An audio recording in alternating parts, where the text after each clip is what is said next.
It's time for another Yandere. Da da da da da da da da da da da da da. Aloha, everybody. Welcome to my channel. I am Althemia, and today we are going to be playing Mushroom Oasis. And already this game is so cute looking. I can't. Is there really a yandere in this? It's just so cute. I love the music box. Music boxes like always make me like super sentimental. But anyways, wait.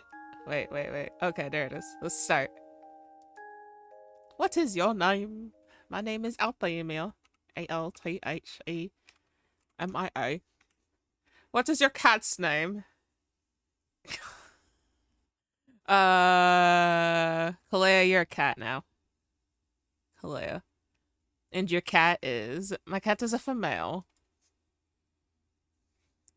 Kalea has been missing for a while now.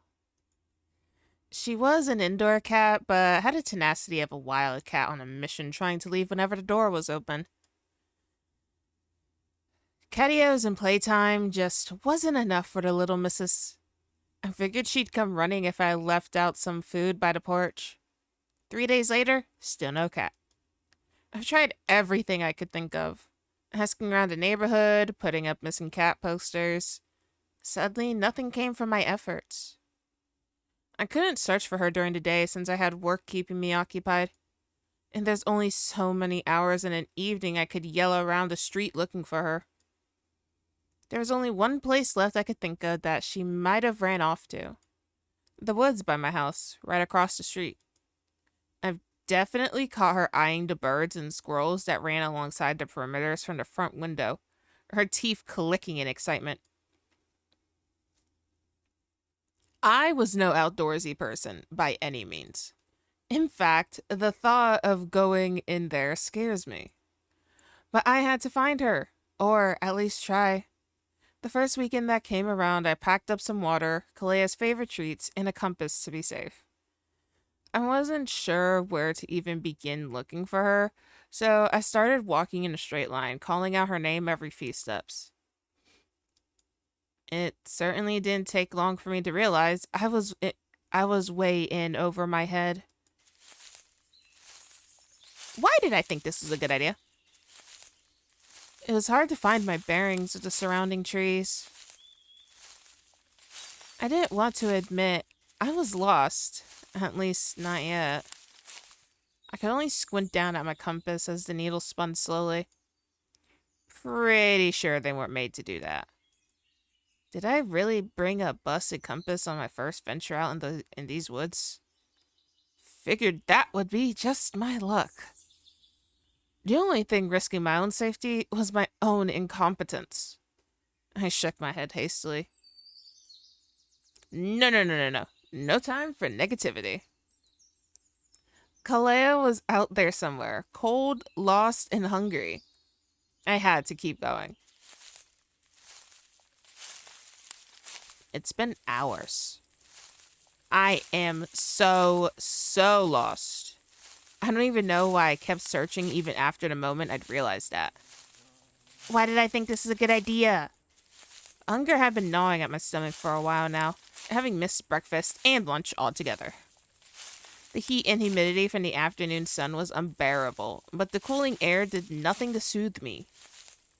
Even if I were to head home, I couldn't even pinpoint where that was. What do people do in this situation? I knew it was baseless optimism, but walking onwards was really the only thing I could think of to do. Surely I'll come across something familiar. I trudged on, my shoes carefully avoiding the tree roots intertwined across the forest floor. But in my weakened state, plus the approaching darkness, I found myself stumbling through the rough terrain. Ow! Did I fall? No. My feet hit something soft jutting out of the ground. Ack! My hands shot out as I lost my balance. My feet clumsily tried to find purchase as I wobbled backwards, arms flapping. Poof!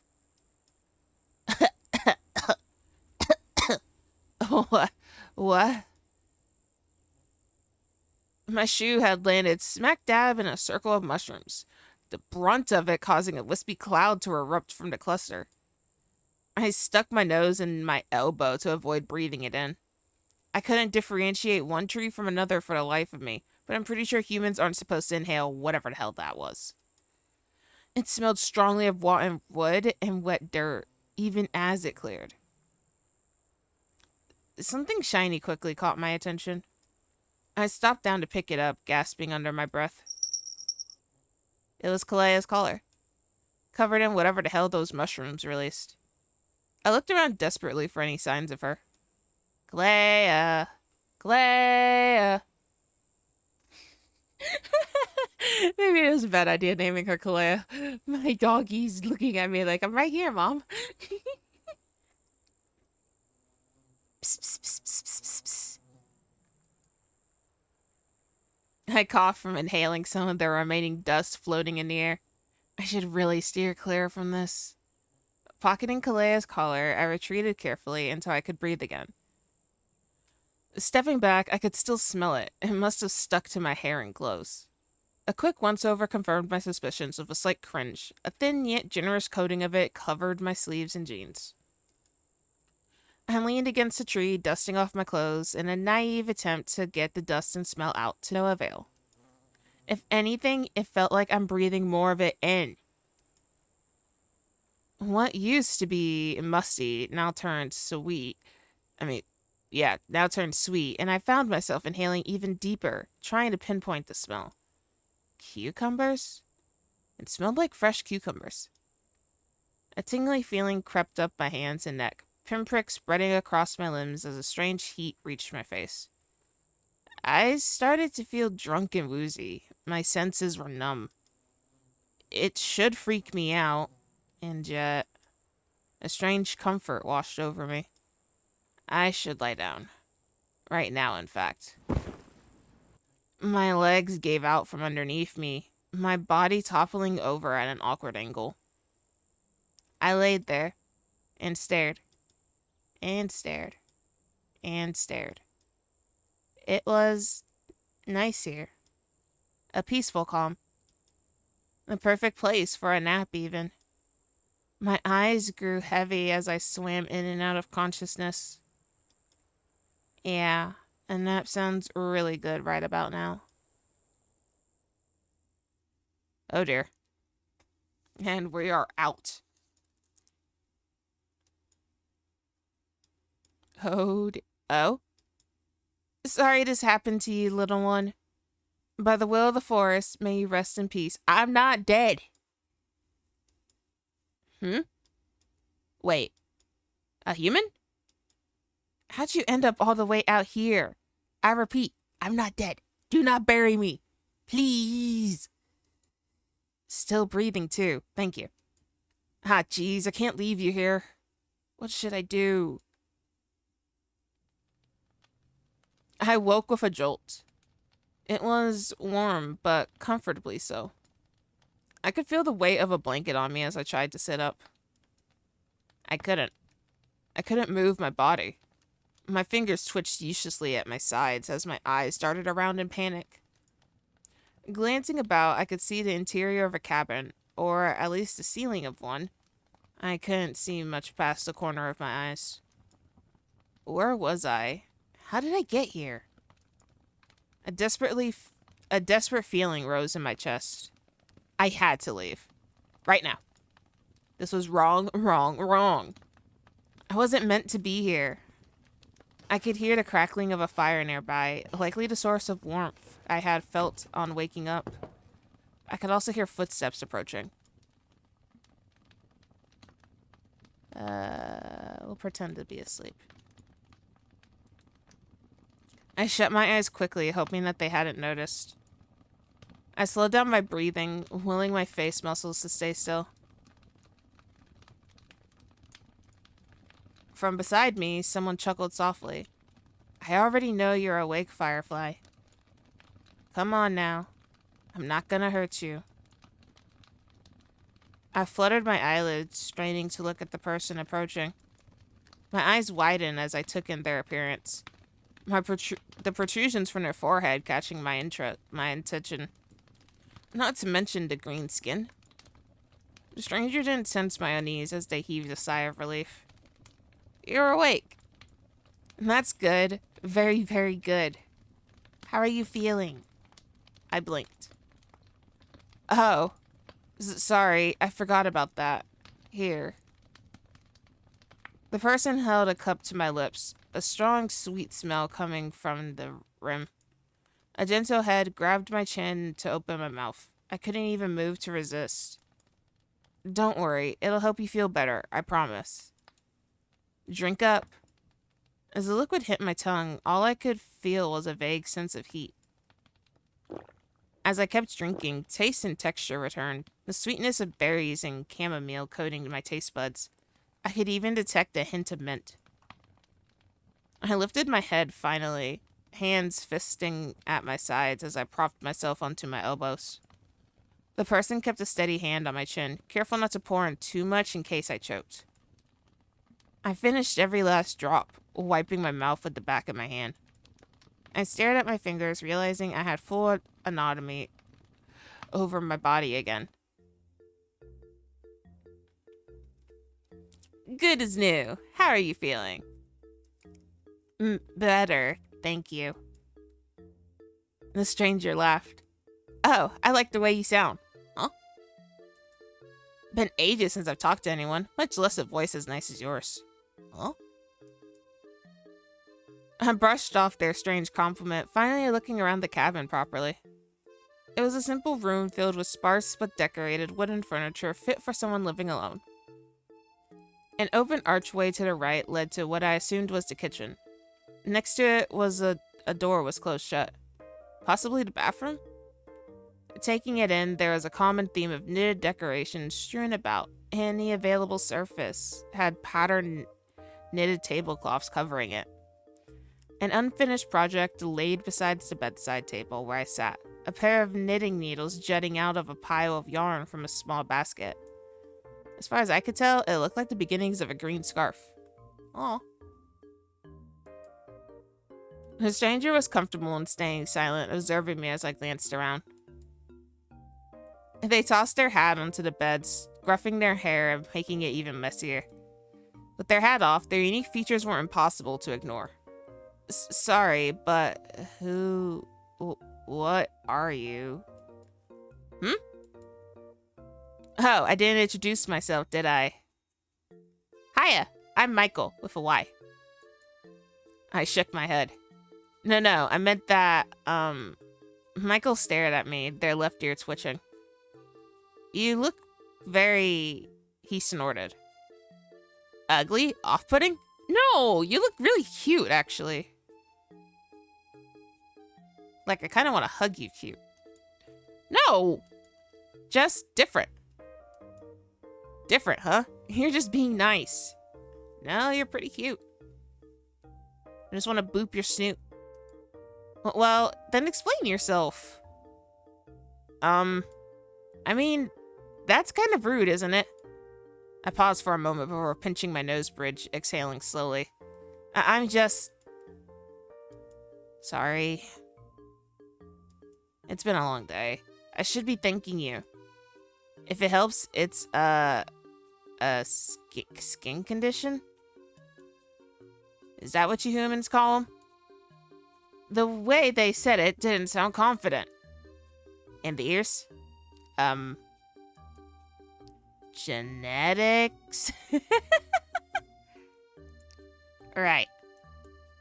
And I assumed I waved vaguely at their horns? Antenna? Their little mushroom horns. Those things are just cosplay to complete the look? Would that make a convincing argument? I squinted. Maybe. Then yeah, it's cosplay. Oh, my stars. Still doesn't explain everything. Michael huffed a nervous laugh. Listen, I'm just a guy living by himself in the woods. You don't need to worry yourself further than that, okay? but something in his tone compelled you not to question his existence anymore. He's just some guy.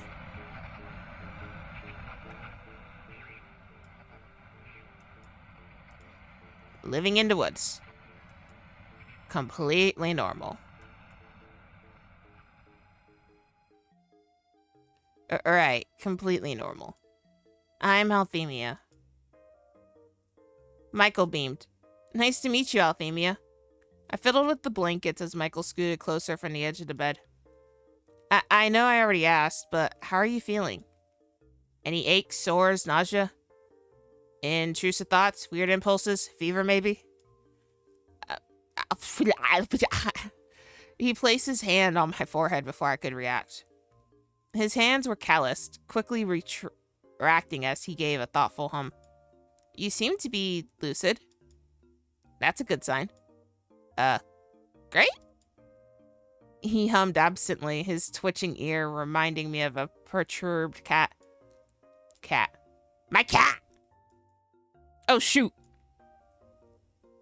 So sorry if this is out of nowhere, but have you seen a cat around these parts? Her name's Kalea. She's a sweet little thing, about this big, skittish, but she can approach strangers if she needs to. I pulled out my phone to show a picture of her, only to find it missing from my back pocket. Wait, where is... I haven't. Huh? Your cat. I haven't seen it. Oh, I see. I slumped against the pillows, rubbing at my temples. She lost her collar, too. Even if anyone finds her, they wouldn't be able to tell where she's from. Damn it. Michael stayed quiet, watching me from his side of the bed. You came all the way out here for a cat? Huh? Of course. To the point where you're willing to run yourself ragged this deep in the forest for a cat? Do you realize how far you've wandered away from the nearest town? I found you near unconscious in an area nobody set foot in for years. For a cat. He sounded like he was holding himself back from giving me a stern lecture as if in disbelief. I had such little regard to my own survival. My cheeks grew heated at how stupid and reckless that sounds. I mean, she's not just a cat. She's my family. I know it was stupid for even trying, but I had to. I actually did when, real Kalea went missing. I actually did go searching my nearby woods for her. There's woods that surrounded where I used to live, and I went searching for her. Needless to say, I didn't find anything, but because she came home by herself. But this is bringing me deja vu back to those times. Michael eased up, shoulders tense as he looked me over from underneath his unruly bangs. Family, huh? He finally tipped his head at me with a smile. You're willing to wander this far for such a small critter? I've met my fair share of lost campers, hunters, and a few runaway teens or two. But someone looking for their pet? You're kind of weird, aren't you? I sputtered, much to his amusement. Speak for yourself. Who cosplays in the middle of the woods? Michael laughed, a deep, hearty one resonating from his chest. Fair.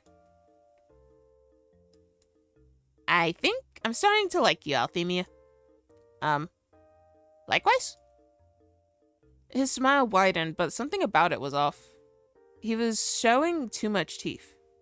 It felt like he hadn't talked to someone in a real long time and forgot how to smile the right amount. I rubbed my neck trying to think of something else to say.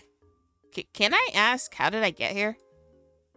Oh, like I said, I found you in the woods not far from here. Oh, geez, really? I knew I was tired, but I couldn't have possibly... Huh. I did step in something important. Familiar pinpricks crept up my skin. Home. I need to go home. Michael stiffened as he grabbed my shoulder. Never mind that. You'd fallen unconscious from a heat stroke. Heat stroke? No, No, that wasn't what happened. I wasn't. I was fine up until... Michael shook his head insistently, leaning close. No, no, no, Firefly. You weren't fine at all. If I hadn't found you when I did, well, who knows what could have happened. You could have gotten injured or attacked by a wild animal. There's danger in these woods, you know. No, he was right. You had been so foolish. How did you think you could do this on your own? Searching for your cat in the middle of the woods? And to go in without bringing any water? Passing out from heat stroke of all things? How could you have been so stupid? I shook my head, brain too foggy to pick apart my thoughts. He sounded confident, so why should you doubt him? Is he like hypnotizing me or something? Well, if it means anything, I'm glad you were there. Michael relaxed, hand on his lap once more. He grinned at me. So am I, Althemia. I'm definitely glad I found... Oh, and he blushes! It's blue! How cute! I'm definitely glad I found you. His eyes were hidden fully behind his unruly hair, but I couldn't help feeling how intensely they were fixated onto me as he said that. The hairs on the back of my neck stood. Sure. Without a distraction, I've only just realized how uncomfortable I was sitting still. The blanket on me was starting to itch, just as the desperate need to get home began to rise in me again. This was interesting, but I should really get going now. Wait! My host jumped up from the bed before I could. I mean, you can't. I can't just let you wander around in the woods this late. Please stay a bit longer. But come. He grabbed my hand and led me across the room. We stepped into the kitchen, a fragrant smell of cooked potatoes and meat hanging in the air. 2 plates had been set out on a small circular table, complete with utensils and mugs of tea. I wasn't expecting guests today, so the food is nothing fancy. But join me for dinner? He looked so hopeful, ears drooping. You'd feel so bad if you had to say no. We'll say yes. Michael's jaw dropped for a second before he quickly recovered. Yes. Yes, of course. Here, come sit. I'll serve up the cottage pie in a minute. I sat as instructed, my stomach rumbling something fierce as the smell was the only thing I could focus on. Is like the pink, like him hit what he wants us to say, and the purple, like the mushrooms? The strooms? Is that what I'm getting here? Yes, this was definitely the right choice. What was so important that you had to leave so soon? The outside world can wait. You could stay here and enjoy my company. Oh, actually, I should ask, are you okay with meat for dinner? I could make something else for you if that's not your preference. I don't think this is a big choice, but I will still say before it. I'm okay with meat. Oh, okay. You'll be having the same dinner as me then. Michael pattered about the small kitchen with an almost giddity excitement. He put on a pair of knitted oven mitts, humming as he stopped down and pulled out a steaming tray of pie from the wood stove. The smell. It filled out the kitchen in an instant as he brought it to this table, my stomach rumbling louder in response. I'm pretty sure Michael could hear it, but he just smiled as he served up our portions. Oh, he's so cute. He discreetly cut me a bigger piece, which I was grateful for. It looks so good. The crust was a nice golden color, streaked with crisp lines and garnish. The meat and veggie-filled filling looked absolutely delectable, the savory sauce leaking onto the plate. My mouth was watering, unsurprising, considering the fact I haven't eaten all day. Careful now, it's still hot. It was fair advice, but I didn't wait more than 2 blows before biting into my first forkful. Ah! I just want to. It was definitely way too hot to eat straight from the oven. Michael kept a polite expression, the corners of his mouth lifting as I panted with the piece still in my mouth. He gave me a few seconds to recover, elbow planted on the table. Is it good? I nodded vigorously, even though my buds were burning. Mm, mm. I couldn't taste anything. He laughed. It's usually better on the second bite. I slowed down, hand on my mouth as Michael poked his fork into his own slice. I tentatively blew on the pie to make sure it was cool before taking another bite.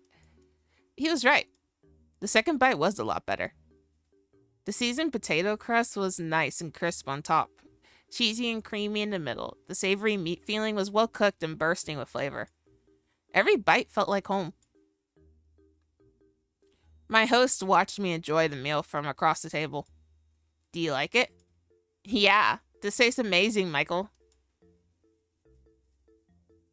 He flushed from the compliment, rubbing the back of his neck. I'm glad. I like to think of myself as a decent cook, but I've never been able to get anyone else's opinion on that. Do you like baking in particular? Not always. Oh, it's a little braid. I usually go for simple dishes with any ingredients available. Makes sense, considering he's living out in the woods and stuff. I nodded amicably, though didn't say much else. I was more focused on scarfing down dinner, which thankfully Michael didn't seem to mind. The overall atmosphere was nice and homely, and I could hear Michael tapping his feet from underneath the table. I guess he was happy to have someone stay for dinner. It did seem like he lived alone, judging from the surroundings in his cabin. So, I'm kind of curious. He perked up instantly, his focus solely on me. What made you want to live all the way out here? Oh. Well, when you look like me, it's kind of easier to just live out of sight from everyone else. A pang of guilt shot through my chest. I was giving him a hard time about how he looked too. He must have sensed it clear as day on my face. Not that you're one of them.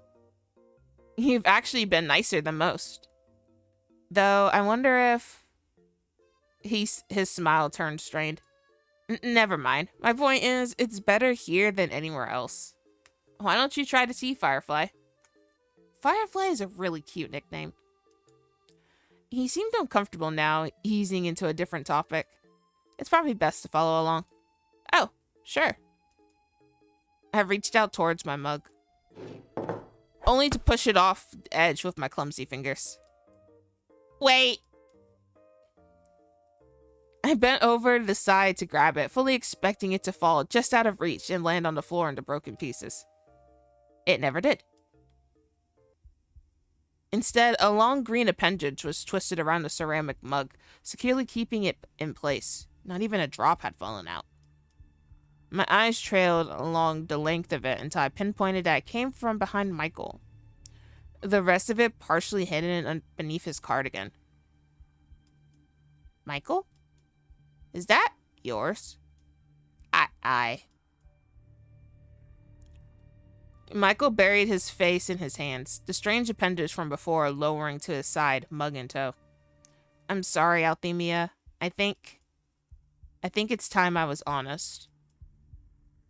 He lifted his head, fingers carding his hair back to reveal his eyes. I froze as multiple pairs of irises stared right into mine before darting to the side and avoiding my gaze. I know it's a lot to take in, but this is who I really am. Please don't be scared.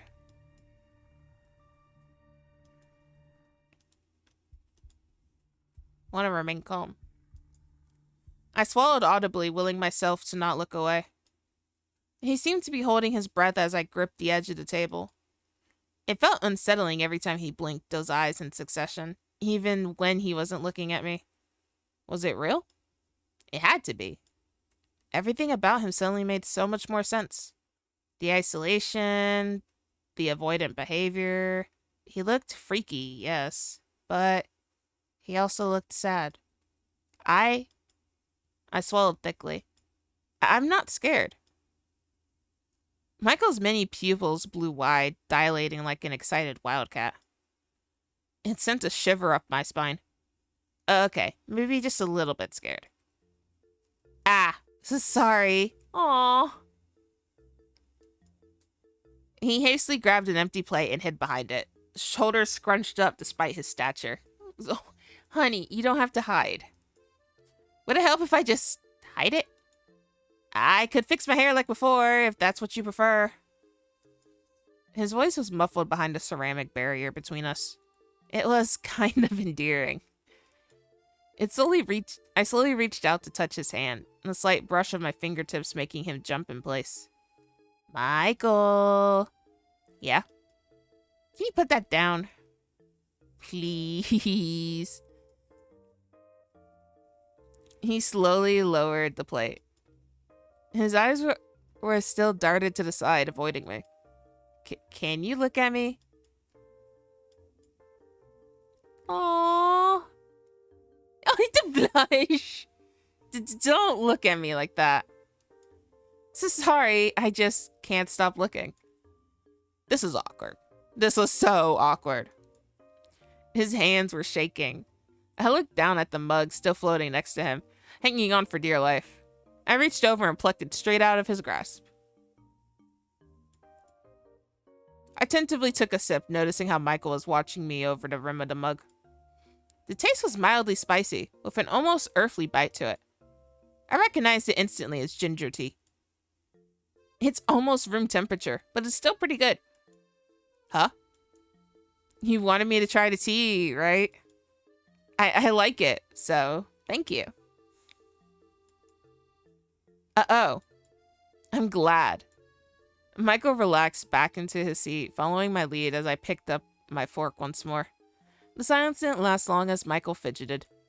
Are you really okay with this? With me?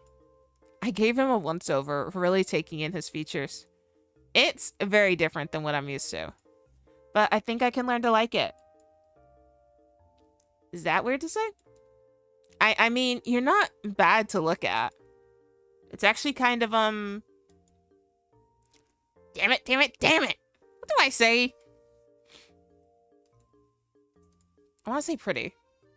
Because he's, like, cute. You think I'm pretty? Yeah. Yeah.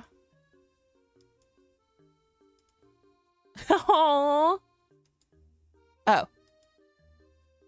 My point is, your appearance shouldn't matter. You've been nothing but kind to me so far. I'd be the worst kind of person to judge someone based on how they look. I haven't known you that long, but you seem like a good person. You're fine, Michael. I smiled at him. We're fine. I see.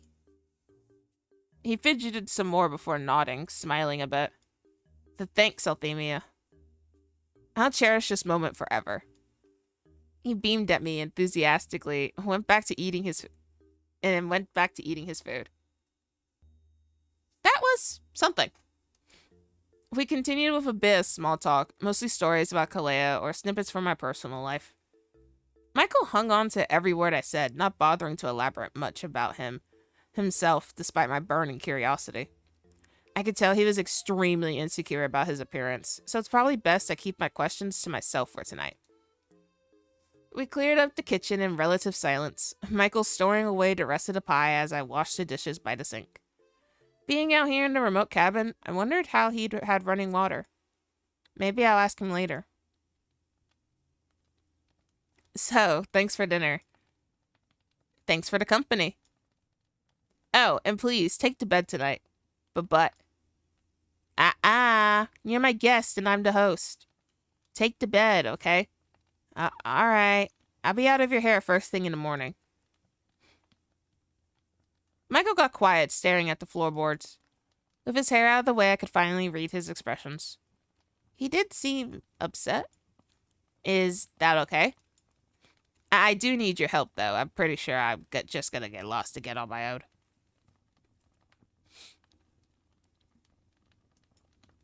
His tail flicked behind him. Yeah, I'll bring you home tomorrow morning. I heaved a sigh of relief. Thanks, Michael. I'll see you in the morning. Yeah. Good night, Althemia. Good night, Michael. He seemed really happy being able to say that. I plopped myself down onto Michael's bed, getting comfy beneath the blanket. Michael was gathering some blankets of his own to make a makeshift bed on the floor in front of the fire. He had an impressive collection of knitted items, a comfortable nest forming in the center of the room. My eyes trailed after his tail, now out in the open as it flicked and swayed. Kinda like a cat. I miss Kalea. Now with a full stomach, dozing off came easy. I didn't even realize how tired I was. I listened to the gentle crackling of the fire, my vision darkening.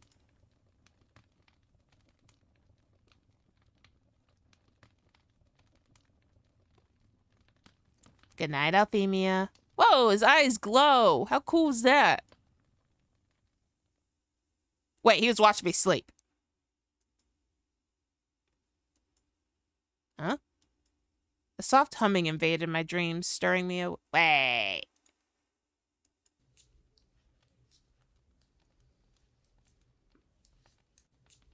I blinked my eyes open to unfamiliar surroundings swaddled in a blanket that clearly wasn't mine. Where? Oh. I spotted the familiar figure of my host seated on a stool in front of the fire, hands deftly working on the green scarf bundled on his lap. His back was towards me, but I caught glimpses of his fingers as the needle softly clicked between the yarn. He looked incredibly adept at using them, the rhythmic movements almost hypnotic as the fibers wound together into an intricate pattern. I slowly stirred into a sitting position, rubbing at my eyes. The movement quickly caught his attention, ear flicking in my direction before his eyes trained on me. And just like last night, his pupils blew up as we made eye contact. His expression lit up the instant he saw me. Althemia! Hey, I'm glad you're finally awake.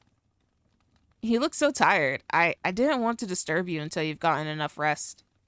Good morning, Michael. Oh, sleep. Good morning, Althemia. Did you sleep well? I was still too groggy to answer his question, a yawn slipping out as I stretched. He smiled kindly, a soft chuckle underneath his breath. Like a baby, then? He pointed over his shoulders to the door beside the fireplace, tilting his head towards it.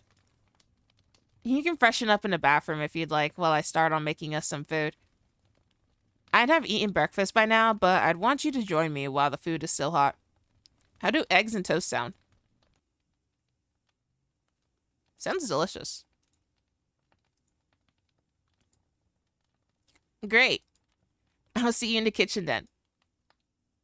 He tucked away his knitting materials and set it aside. Oh, I also have a surprise for you after breakfast. It's not the most exciting surprise, but just join me when you're ready. He ducked into the kitchen without another glance. I could hear his boots thud about the floorboards, cabinets opening and closing in succession in the kitchen. I suppose that's my cue. I rolled out of bed, leaving the warmth of Michael's blankets and trotting over to the door Michael pointed out. Stepping inside, I didn't know what I was expecting when he said he had a bathroom, but it was surprisingly spacious. Everything looked like it was carved and polished out of wood. He seemed to have everything you'd find in a modern bathroom. A sink with a cabinet, a shower, and a tub, and even a toilet. Curious, I crept over to the toilet in particular, inspecting it. There wasn't a tank like you'd expect where the water would be stored. Instead, there was a compartment to the side full of sawdust and a scoop. I expected it to have at least a bit of a smell, but it was surprisingly odorless. There was even a roll of toilet paper on the side. It was no flushing system, but it was hygienic. Michael must have done his research. Walking over to the sink, I stared at the faucet before hesitantly twisting it. I jumped when I heard the sound of rushing water pouring in, swirling in the basin before disappearing to who knows where. Oh. Wow. Why am I impressed by a damn functioning bathroom sink? I helped with the dishes last night. I already knew Michael had plumbing. Shaking my head, I finished freshening up and headed to the kitchen. Michael looked up as I entered, a steaming kettle in his hand with 2 empty mugs on the counter. It might have been the lighting, but he was taller than I remembered. Glancing to the table, I could see he already finished plating up our food. Oh, wow. You work fast. Michael looked proud of himself. Can't have my guests stay on an empty stomach. Go on, have a seat. I'll join you in a moment. I returned his smile and sat down, stomach grumbling as I looked at our plates. Yummy. I'm gonna have to eat a snack when I'm done with this. I'm getting hungry again. Once again, Michael was generous with the serving sizes. Fat slices of bread were toasted perfectly with crisp buttered sides. The scrambled eggs looked tantalizing, the smell of savory herbs wafting into my nose. My mouth watered. Michael sat down, a steaming mug beside me, before settling into his own seat. Peeking above the rim, I could see small flowers floating about, tinting the water yellow. It faintly smelled of apples. Apples? Apples? Apples. I recognized the yellow dried pellets on tea packaging I've seen before. Oh, chamomile. He nodded. I hope you like it. I'm sure I will. His smile widened, his tail swaying at the tip by his feet. He seemed more relaxed, showing his natural features this morning. Any trace of panic and hesitation from last night were gone, replaced by a look of contentment. Michael bit into his toast and I followed suit. He's so cute! To the person who recommended this game to me, thank you so much. Oh my stars, you were right. I love him. He's just so cute. The food was as delicious as I expected. The chunk of toast I bit into was heavenly, the butter sweet on my tongue, and the eggs? Something about simple home-cooked food is just the best. Michael was happy to eat in silence, occasionally looking up at me as I enjoyed my food. He'd smile when our eyes met, his bottom pair narrowing into a happy squint. I wonder if he'd be open to some questions. Hey. Do you mind if I ask? How did you learn to cook? Cottage pie is a pretty complicated recipe. I just wondered if anyone taught you how to cook. I'd be lucky if someone could teach me how to make boiled eggs, Firefly. But it was a trial and error mostly. My earlier endeavors were, pretty much inedible. I picked up a thing or two about cooking though, so your taste buds aren't gonna fall victim to any nasty creation like in my early days at least. Speaking of, did you enjoy dinner last night? Of course I did. You're a really good cook, Michael. I'm glad. It probably wasn't obvious, but I'm really happy I got to cook for you. Aww. I don't get guests often, in case you couldn't tell. I should ask you to cook for me every day then. He grinned at my joke, looking pleased. I'd be happy to, my stars. Never stop smiling, sweet child. I chuckled as I took another bite. So, what's your favorite thing to cook? He lit up at the question. Fried mushrooms. Fried mushrooms? Yeah. There's plenty to find and it's easy to make. Huh. I do remember finding a patch of mushrooms yesterday. They smelled pretty funky, though. You remember that? What was that? Nothing. Anyways, mushrooms were the only thing I had for a while before figuring out I could eat other stuff like roots and veggies. Do you forage all your ingredients? Mostly. The times I figured out how to catch a fish and hunt game were the best of my life, I'll tell you that. My first taste of meat? He did an awkward version of a chef's kiss, as if mimicking something he saw on a television once. I don't know how to say that. Mamma mia? Oh, he's trying to say Mamma Mia. Was he trying to say Mamma Mia? Oh. He continued before I could even dwell on it for a second longer. But nothing beats what you humans are able to make. You guys go nuts with ingredients. Rice was a challenge. It's a precious ingredient since I have to actually get some from a store. But once I figured out how to make it nice and fluffy, I consider it a special treat. I did a double take. You go to the store? Yeah. Where else would I get it? I thought you would grow it yourself or something. He laughed as I flushed in embarrassment. It's flattering you think I'm even capable of something that impressive, but no. There's only so much the forest can provide. But what about money? We're talking about human currency, right? Otherwise, how would you even... Do you actually have a job? A thought occurred to me. Or did you steal it? He almost looked offended. Do you take me for a criminal? No. But that would mean, then how? Michael bit into his toast, his two eyes winking in mischief. I have my ways, Firefly. Oh. I want to know. Can I know? What's that supposed to mean? How do you have plumbing in your house? I know it's a silly question, but I can't stop thinking about it. Oh? You were wondering about that? The embarrassed look on my face was probably enough of an answer. Hee hee. Aw. Well, it's nothing fascinating. It's just rainwater I've got stored above the cabin.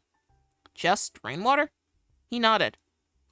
I detected a hint of pride as he continued. It's actually a recent installment, believe it or not. Granted, the project took a while, gathering materials, figuring out the tools, finding the right instruction manuals. Plus, I had to figure out where to store the water tank. Oh, I dropped something. And don't worry, I installed a filtration system, so it's safe for us to use. I check in every few weeks to make sure nothing's contaminated. That sounded daunting. Especially considering he lived all the way out here in the woods. You did all that on your own? I kinda had to. Anyway, it took a while. It took a whole lot of calibrating and adjusting, but it really worked out. And now that I think about it, I'm glad you get to be comfortable here during your stay too. Does that answer your question? Where'd you learn how to do all that? I had to figure out a lot of things on my own. There was a faint hint of exhaustion in his eyes. But to answer your question, I go to libraries a lot. It's where I learned about a majority of things. The fact that he even ventured into buildings at all surprised me. And if I'm really lucky, they have all these neat DIYs and workshop manuals archived for anyone to browse through. It took a while to figure everything out. A really long time, actually. But hey, I had nothing but time. And it paid off. I'm considering upgrading the toilet next. But for now, the composting setup works fine. I learned about that in an old camping guide. He paused to take a breath, as if he hadn't talked this much in a while. I'm rambling. But that's how I did it. Is there anything else you want to ask? Wait, you've been to libraries? His ears perked up, posture straightening. Oh yeah. I can't tell you enough how much books have helped me. I've made it this far only because I quickly figured out how to read. Well, figured out that I can read. Do you visit often? In my early days, any chance I could get. Nowadays, I'd stick to the side of the forest, though. You gotta make sure people don't wander too far off than they're meant to. I paused in my chewing at the little teasing lilt in his voice. Hey! I'm joking. Anyways, if you're wondering what I do about this, he gestures towards his face. I just have to make sure everything's covered. You'd be surprised how little people pay attention to me when I bundle up just right. Do people not give you trouble? He shrugged nonchalantly. Small town libraries are usually so empty from my experience. People just mind their own business there. Huh. I guess that's true.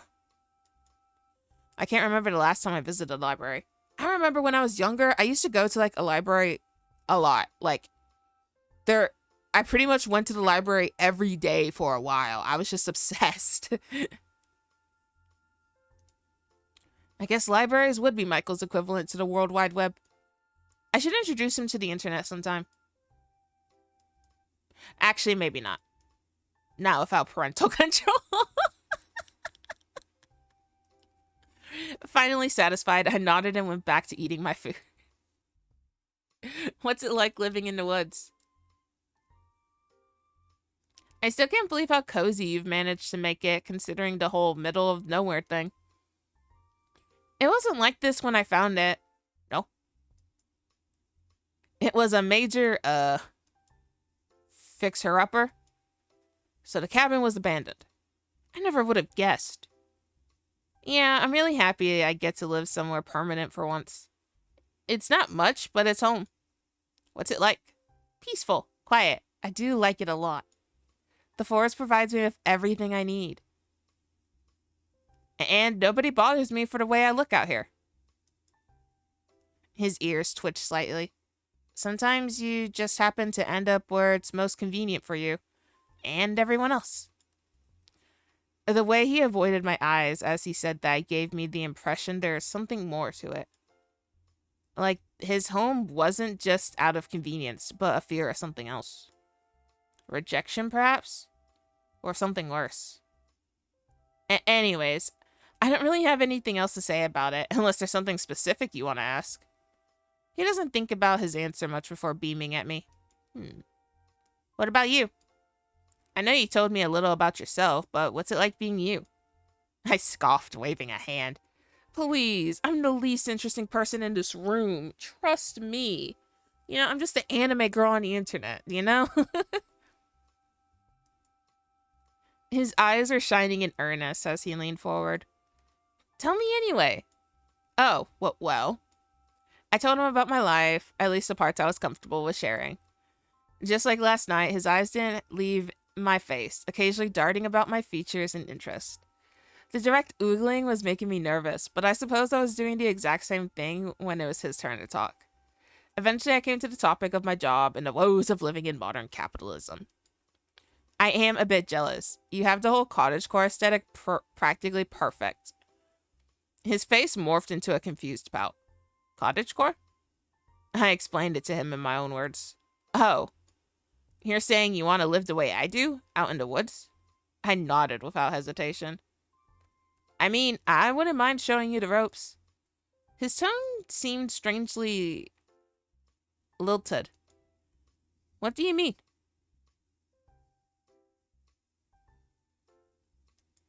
Never mind. Huh? Anyways, I don't get what the appeal is, but it's not easy either, you know? The forest provides, but it's up to me to make use of it. Starting out was... A dark look crossed over his face, then as if reliving a bitter memory. Rough.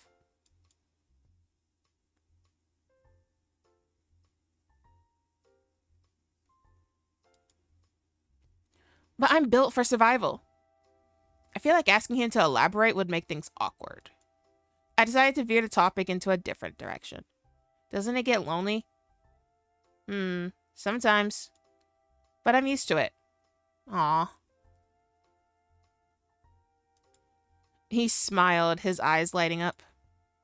Besides, I have you at the moment, don't I? I never thought I'd enjoy having someone around. You must be really special. I'm starting to know a lot more about Michael. He didn't directly say it, but it felt like he was lonelier than he was letting on. Not to mention how he managed to make a home for himself all on his own. He's, like, impressive.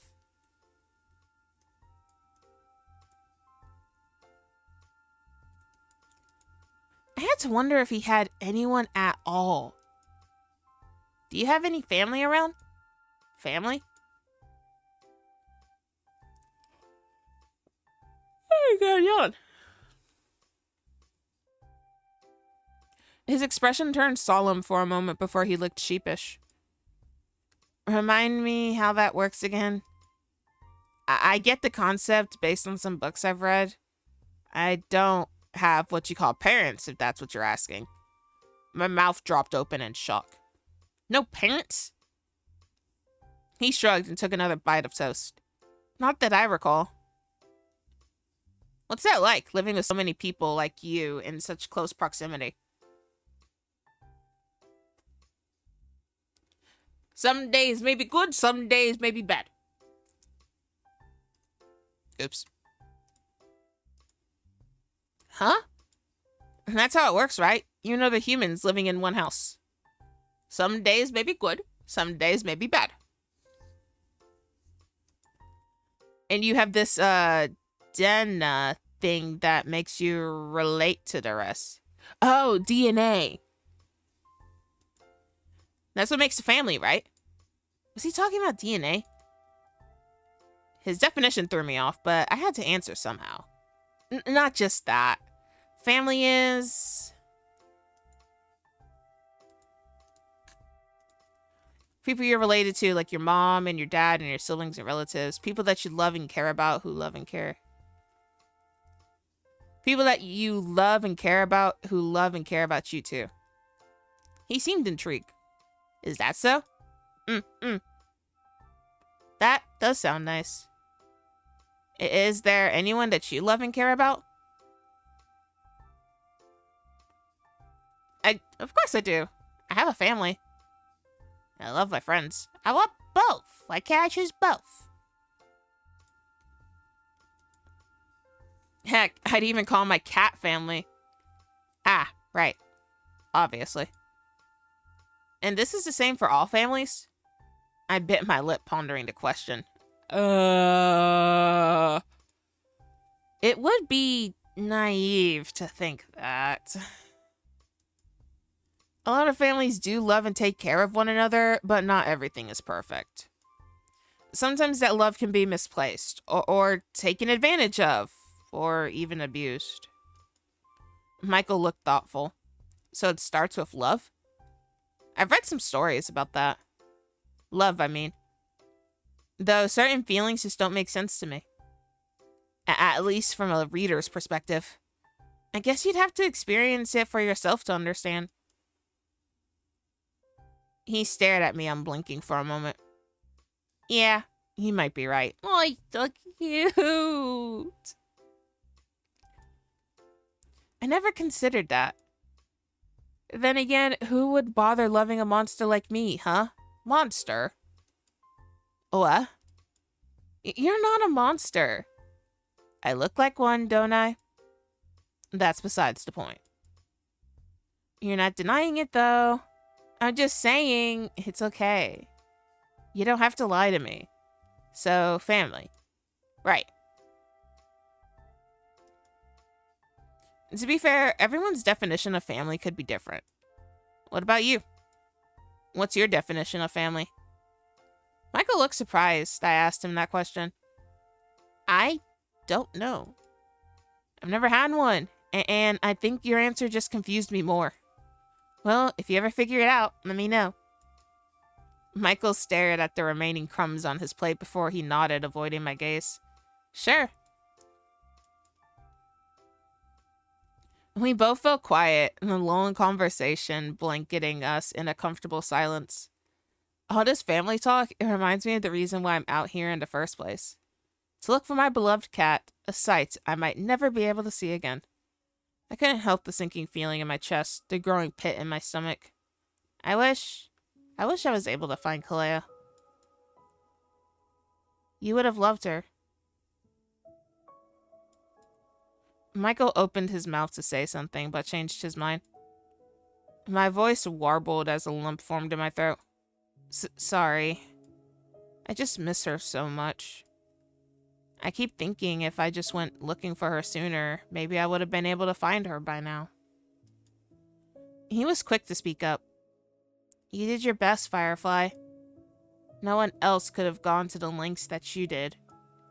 You almost risked getting yourself...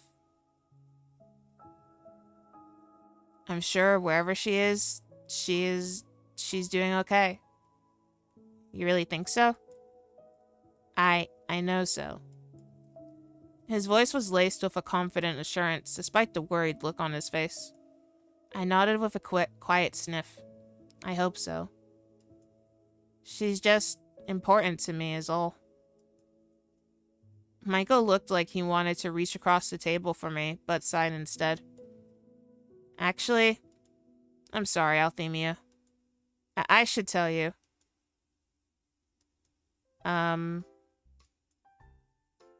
Maybe I do have family, now that I think about it. That was the surprise I mentioned before. Wait, really? He nodded. Are you done? I could take you to go meet them right now. I looked down at my plate. During the conversation, I didn't even realize I'd finished a meal. Yeah, I'm done. His movements were quick, stacking our empty plates and mugs and setting them in the sink. He grasped my hand before I could say another word, pulling me up and heading outside with me in tow. Ah, trees. Attack of the trees! As the door swung open, I could only see forest ahead before he tugged me along as he rounded the side of the cabin.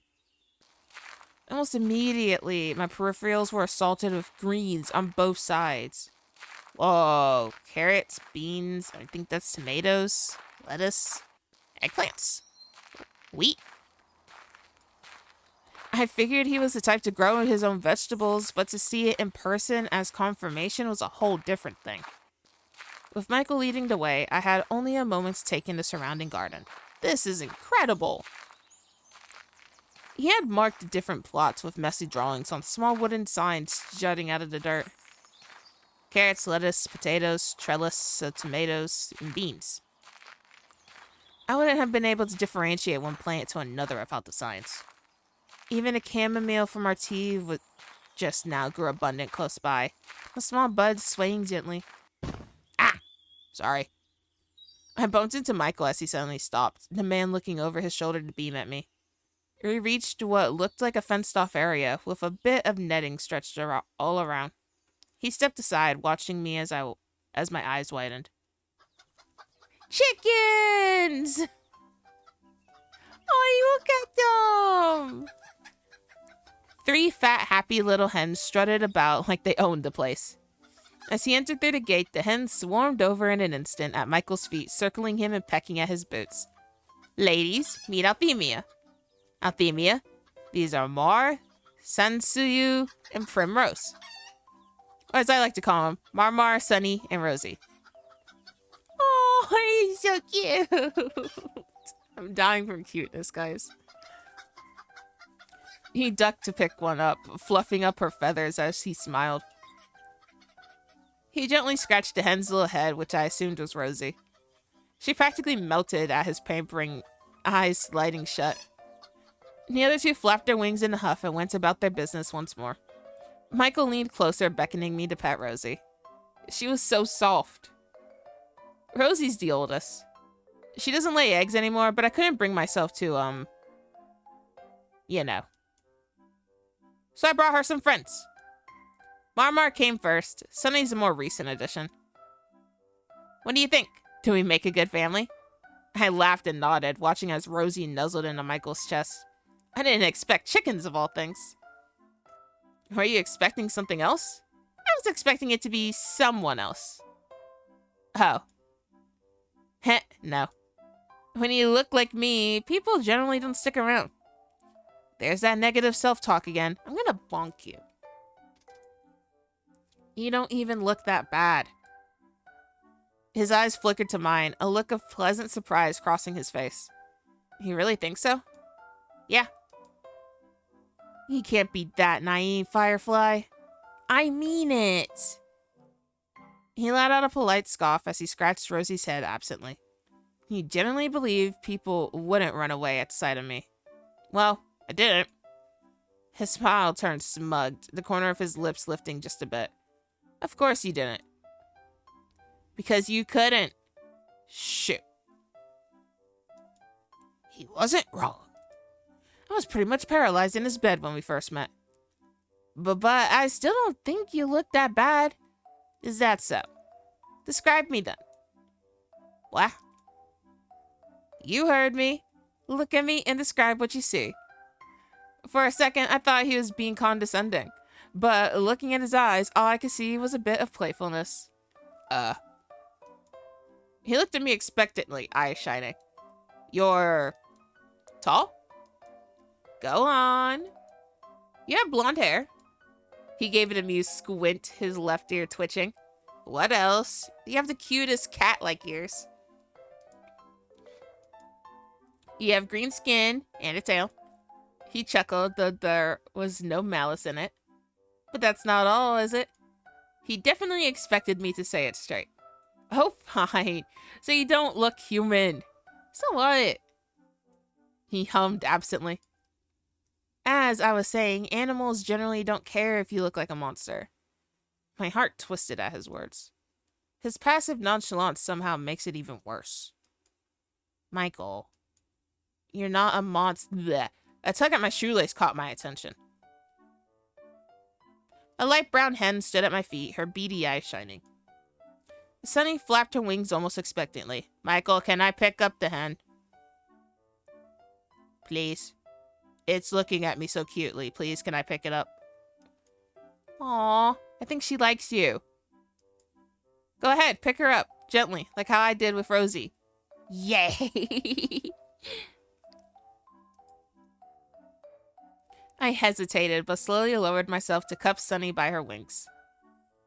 Lifting her up, she was quick to nestle herself until she was comfortably tucked under my arms. I could feel her wings wiggling as she nuzzled into my side. So cute. Michael's gaze softened as I cooed at the chicken, mimicking her small clucks. So, did it help? Cheering you up, I mean. Oh, so that's what this was. A fuzzy feeling bloomed in my chest as he looked at me. Chicken in his arms and concern on his face. A little bit, yeah. Only a little? I snickered, rolling my eyes. Okay, mister, a lot. That's more like it. His proud grin was infectious. I couldn't help but smiling back. Ah! We spent a bit more time with the hens, petting them until they were satisfied. Michael even showed me the spot where they like to have their dust baths. Little chicken-shaped holes scattered about in a dry soil underneath the coop. Once the gals had enough of us, we refilled their water container before leaving. He left them some treats, procuring them straight out of his pockets before shutting the gate. The girls exited. The girls' excited chatter over the food faded as we made our way back inside the cabin. I sat by his bed as he crouched down by the fireplace. From the window, I could see the sun outside was getting higher. It might be close to afternoon now. Hey, Michael? He looked at me from where he was stoking the fire. I rubbed my arms, unsure of where to place my gaze. I think it's a good time for me to go now. I didn't. My expression fell, but I caught myself quickly. He'd done his best to cheer me up. I'll be inconsiderate towards him to leave in a bad mood. I might have to accept that I'll never see Kalea again. I think it's better if I focus on moving on. He was quiet for a moment, hands in his pocket. If you say so. But you don't have to leave just yet. We still got plenty of daylight left, and there's some places I want to show you. Won't you come with me? I had to decide. Nani kore? I didn't even get to make an option. I promise I'll take you home right after. He took another step towards me. Please, Firefly. I didn't want to say it, but he looked desperate. Okay. I'll go with you. The joy on his face was shining bright as a billboard. Great.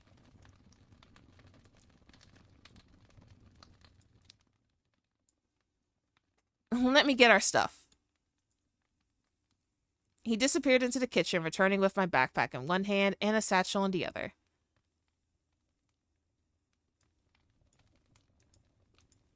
He passed it to me as he walked by towards the front door. Huh, I almost forgot I had this. Rifling through my bag, I found cat treats, Kalea's collar, a broken compass, and my phone! The battery was dead, though. Still, that's one less thing to worry about. I checked through my bag once more, finding an empty water bottle. I frowned, distinctly remembering I forgot to pack water for my trip. Or at least, Michael told me I did. Didn't I? You ready?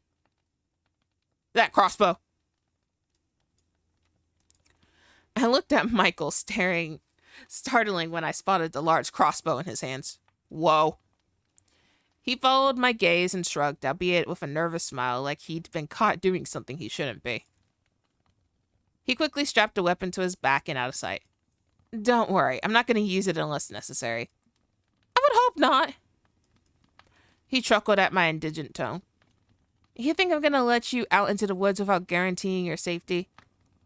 I made a promise to get you home, so this is an extra precaution. You don't think it's a bit much? Better safe than sorry, Firefly. He did have a point.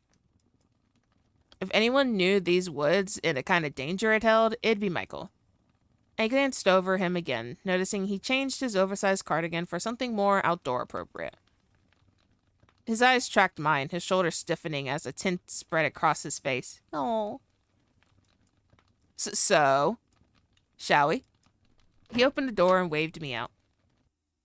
I stepped outside to glance around his front yard. The landscape wasn't anything special. It was actually left quite plain. Just thick with trees and foliage. Only paths of dirt and flattened grass clued me in on the routes Michael would use as he comes and goes, webbing in all directions, trailing to the front door. Come to think of it, anyone passing through the woods would be able to spot Michael's house if they squinted through the trees carefully enough. I guess he was right that nobody's walked through this area in years. I wonder who owned the cabin before Michael then, since he found it abandoned. I heard a lock turn before Michael joined me by my side. He smiled wide before tipping his head in a direction, making sure I was behind him before he started walking. I was hesitant but followed suit. It was quiet as we traveled, save for the sounds of nature calling out around us. The weather was bright and warm, the sun casting pretty rays through the gaps in the trees. I had to admit, enjoyable as it was, the bird calls and rustling of leaves as we walked somewhat brought bad memories. Yesterday was miserable. I was lost, tired, and hungry. There was a chance I wasn't going to make it out alive.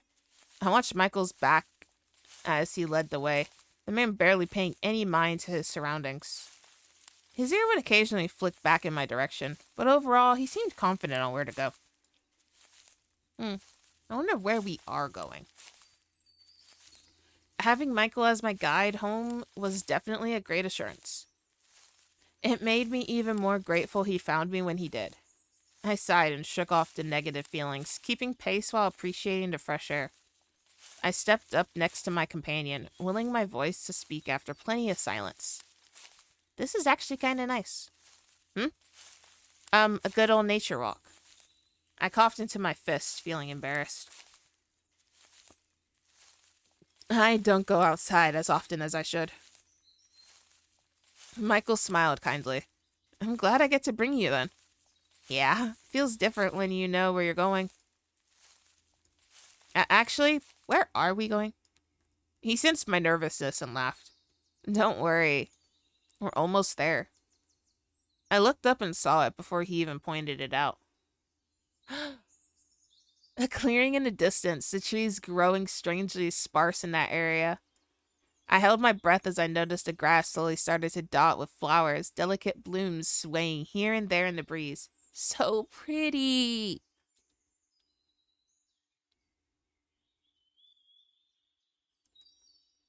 As we got closer, Michael watched me as my mouth dropped open, a knowing twinkle in his eyes. It was breathtaking. Look, the butterflies! A secluded little meadow of flowers lit up by beams of light, making the scenery resemble a page from a forgotten fairy tale.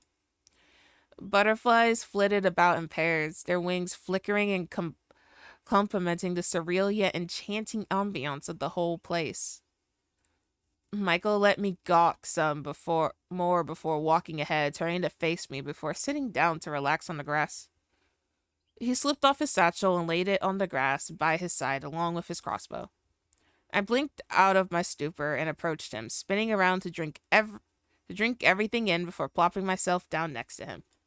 So, what do you think? Pretty, isn't it? I nodded dumbly before finally glancing to face him, the man's gaze on me softening as our eyes met. Yes, this is beautiful. A butterfly approached us, rapidly making me flinch on instinct. Oh! It landed on his finger as he held it out, its wings flapping gently. He smiled at the dainty creature, a fond look in his eyes before he held it out towards me. Do you like butterflies, Althemia? I love butterflies. I do. I think they're so pretty. This is amazing, Michael. His usual prideful smirk was absent, replaced instead with a shy smile.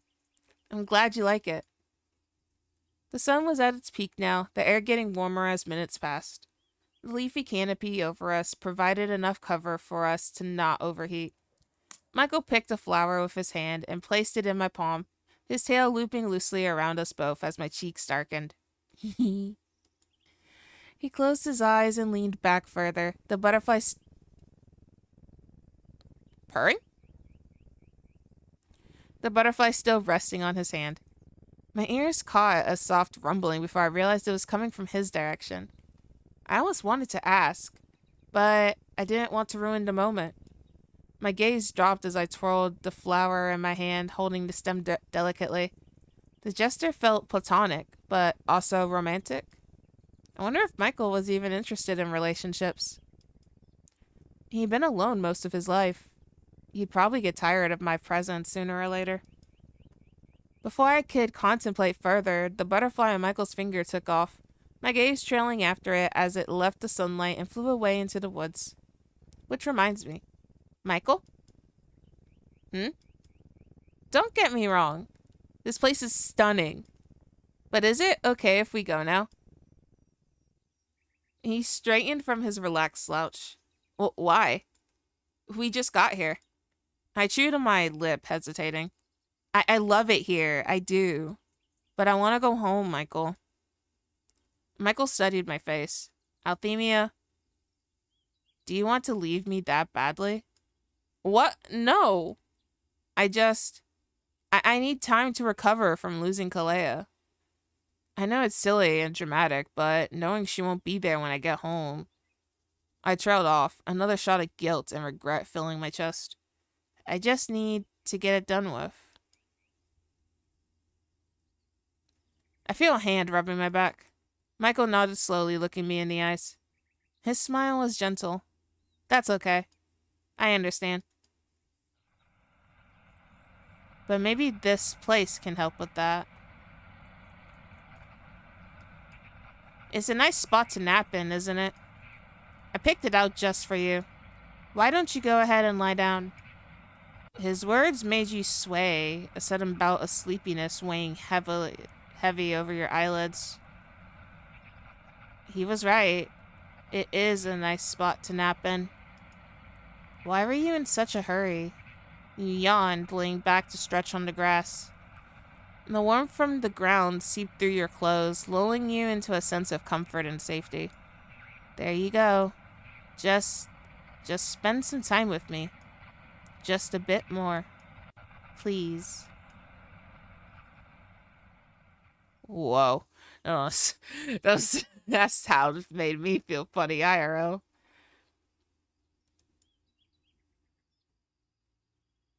Oh. Here's something else I could show you. He reached into his satchel and pulled out a wooden box. It's called a kalimba. I blinked slowly, clarity coming back as I shook my head to pay attention. The box fit neatly in his hands, Michael holding it as if he were typing on a phone. I could see it had a hole in the middle with thin strips of metal arranged in a triangular shape over it. What does it do? A proud smirk spreads across his face. I'll show you.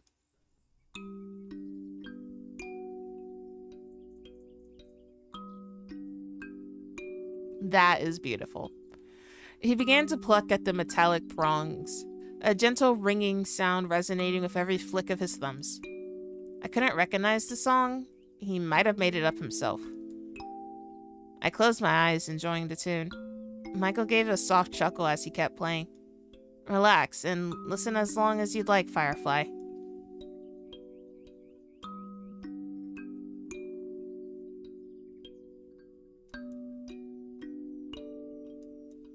A few minutes passed by with Michael plucking away at the instrument, the two of us sunbathing like two cats on a Sunday afternoon. I must have dozed off, as the next thing I knew, I felt a nudge on my shoulder. Comfy? He chuckled low when I refused to open my eyes. I mean, if you'd rather stay. My eyes shot open, my whole body jerking to sit up. Michael glanced at me, kalimba in his lap and half a forget-me-not chain in his hands. What? I shook my head, slapping at my cheeks. I can't believe I fell asleep. It's all right. He cut me off. His sigh was heavy. I was hoping... Never mind. He patted my shoulder, though his smile didn't reach his eyes. Thanks for being here with me. Maybe we can do this again sometime. If I ever see you again. Huh? Let's get you home. He rolled over to his feet and stood up, brushing off the dirt and fixing his satchel. Come on.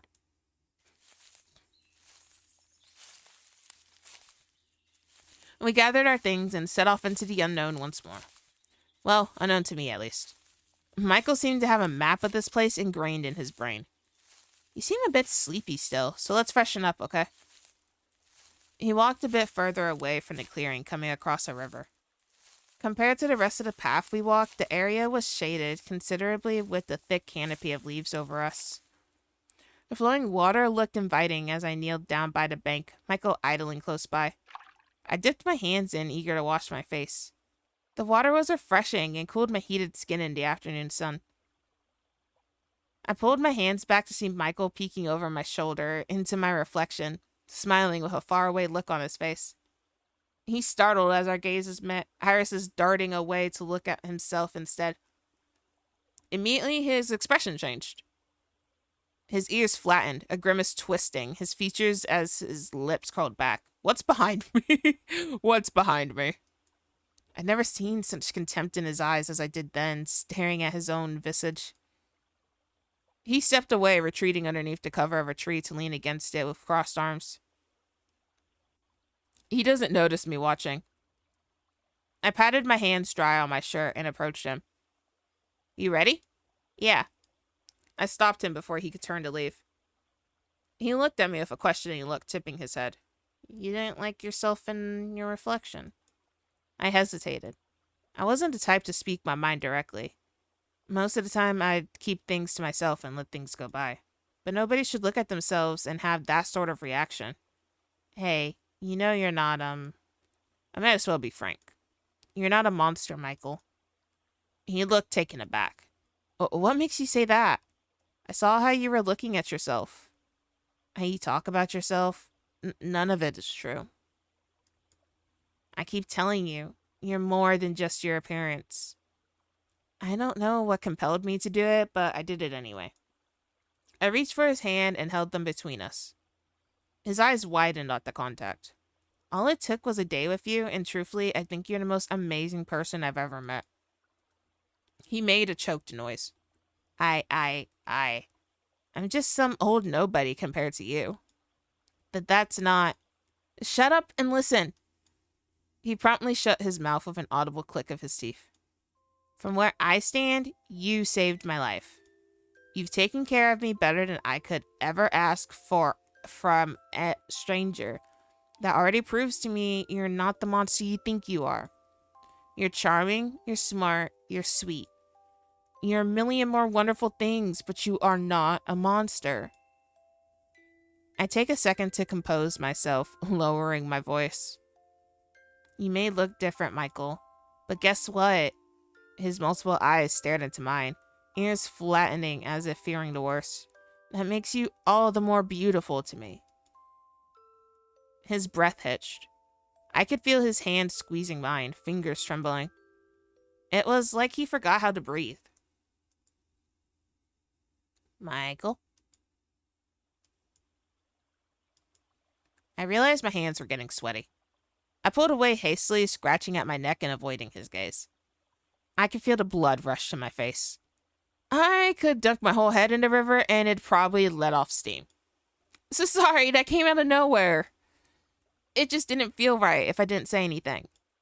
I hope you understand. An awkward silence passed between the two of us. Anyways.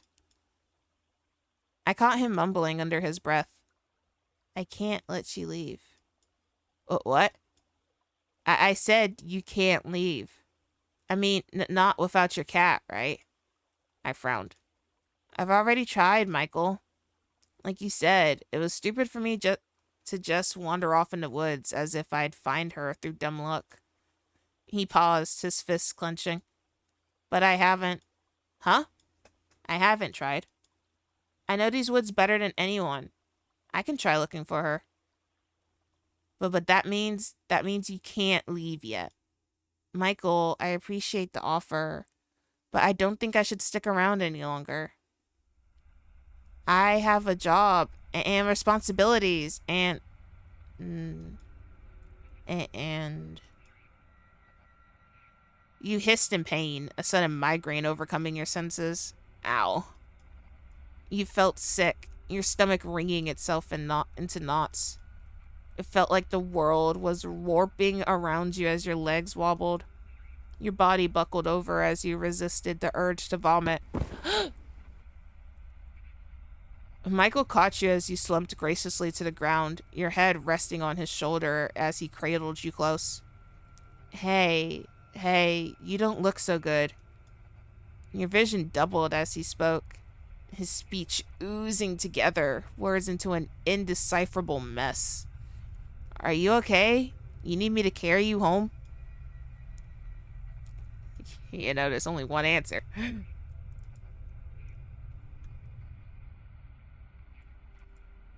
Okay, no problem. Just hang in there. Hang on to me.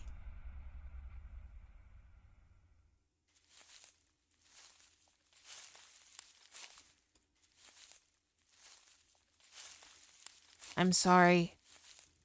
I'm so sorry. You don't deserve this. If I could just one more day with you, I'd be the happiest man alive. Here we are. Let's get you tucked in. I should give you some clothes, especially since you'll be staying another night. You're okay with that, aren't you? Oh, no! No! Oh, I need more. Okay, hang on. I need more. So we're going to go back and I'm glad I saved there so we won't have to like completely start over. There was some choices. This one I was curious about because it said the no was in purple. I ignored the pleading voice in the back of my head, stealing my resolve. Strangely enough, the second I made up my mind, the faint static that fogged my thoughts cleared instantly, only replaced with the urgent need to go back home. Michael goes quiet, his grip on my hand tightening before he loosens his hold. I see. If that's what you want. Yeah. But are you really sure? Yep. I think so. Yes, it's what I'm meant to do. His ears flattened at my words. He laughs an empty laugh, mouth twisting into a crooked grimace. Surely you wouldn't mind sitting down for a quick meal. Just a bite, even. Please? His hands fisted at his sides. Do you really have to go? What are these yeses? All crazy looking. Yes. Michael stared at me as if looking for something. Finally, he sighed in defeat. All right. I guess I can't keep you here. Not anymore. Let me lead you outside. Michael ushered me towards the back door, swinging it open as he sidestepped to let me out. The chill breeze crept along my arms. I turned towards him one last time. Thanks again for everything. He was silent for a moment, staring past me into the trees. You're welcome. Be careful on your way back. I'm sorry there's not much I could do for you. He's been nothing but gracious. It's strange for a farewell, but I was too occupied with the thoughts of returning home to care. I looked over to the woods, the shadows cast from the moonlight causing some hesitation in me. Do you mind giving me some directions as a head start? Michael looked at me, finally, then to the horizon with a tilt of his chin. Keep heading in that direction. You'll come across a trail that'll lead you straight home. I waved at him as he shut the door, the mechanism locking shut with a click. I stood there for a moment, questioning if I had made the right decision or not. Another urgent thought compelled me to leave. This is no place for me. I have to go. It was already too late to go back, so I gathered my resolve and walked away.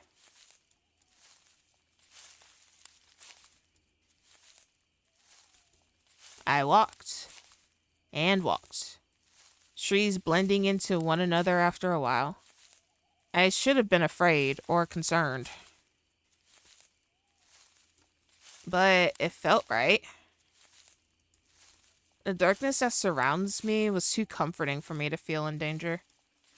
I steered away from the direction Michael showed me ages ago, my feet willingly carrying my body to someplace specific.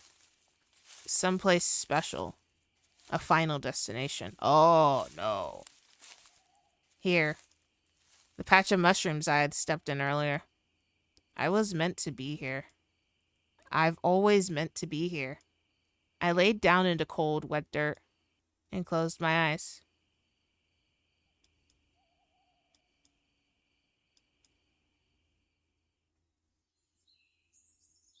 Apples? Mushrooms. No, mushrooms. There's not much I could do if the forest had staked its claim on you, Firefly.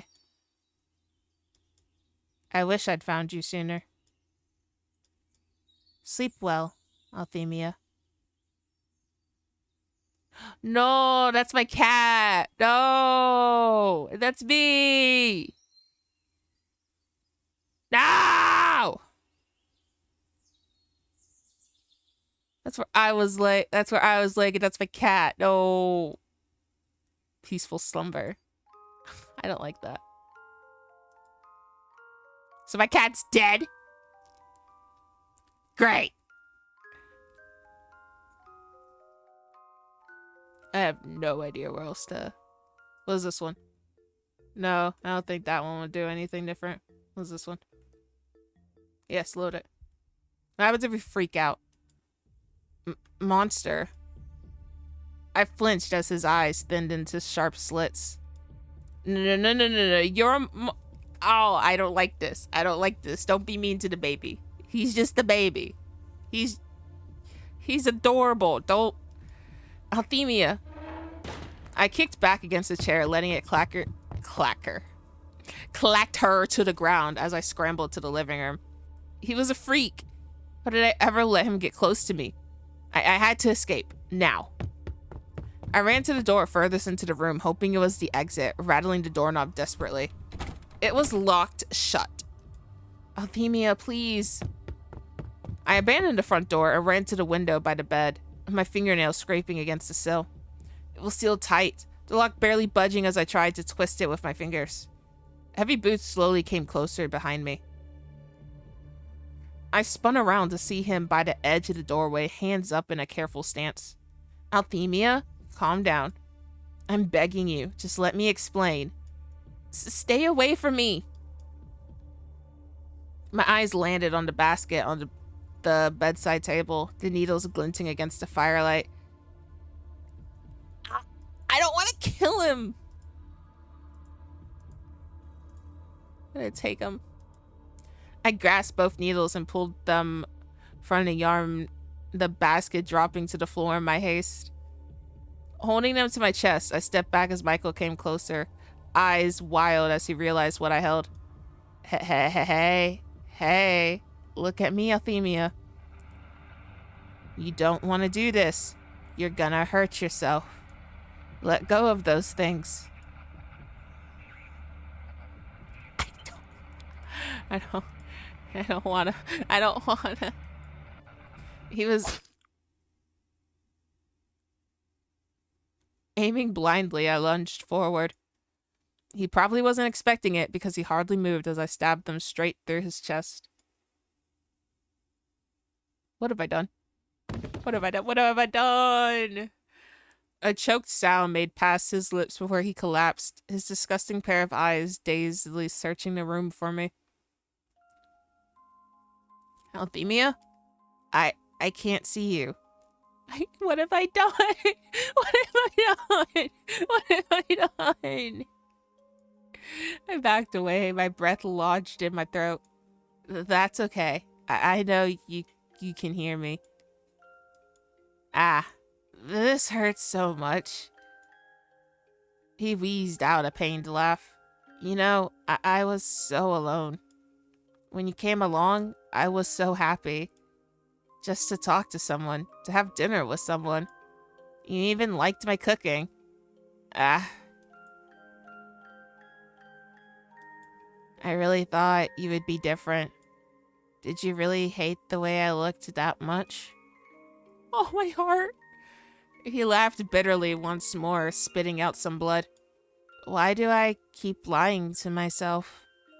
This has always been my fate since the beginning. At least I got one wish. I'm not dying alone. Oh!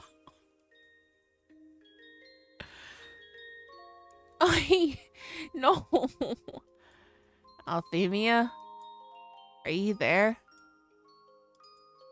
Please. I'm getting cold. Tell me you're there. I didn't realize I had tears streaming down my face. He sounded so pathetic. I stared down at my hands, the hands that hurt Michael. Had I made a mistake? I sputtered, cough, snapped my attention back to him. Ah, I think this is goodbye, Althemia. By the will of the forest, I...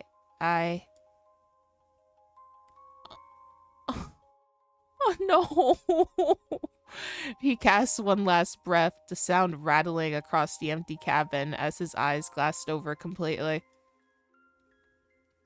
I sunk to my knees, hands still shaking. What have I done?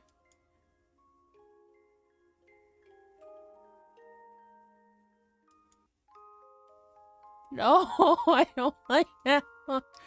I don't like it. I don't like it.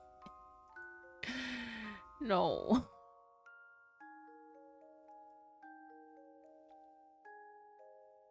What was this one? No, I don't think that was a thing. No, don't overwrite my save. Try to find stuff. No.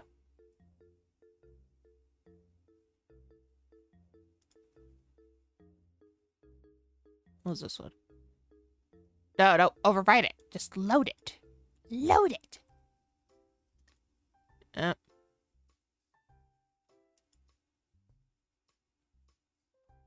I think that's all that I can actually do. And if that's not all, well, I don't want to do anymore because I don't want to see him cry or die anymore because he's too precious. Yeah, oops. Let me go back to the main menu. So that is Mushroom Oasis. And I love Michael. I love him. He's too precious. That last ending hurt me. I feel like a complete monster for doing that to him. No, just no. But anyways, thank you guys for watching. If you liked this video, hit that like and subscribe button, and I will see you in the next video. Bye bye.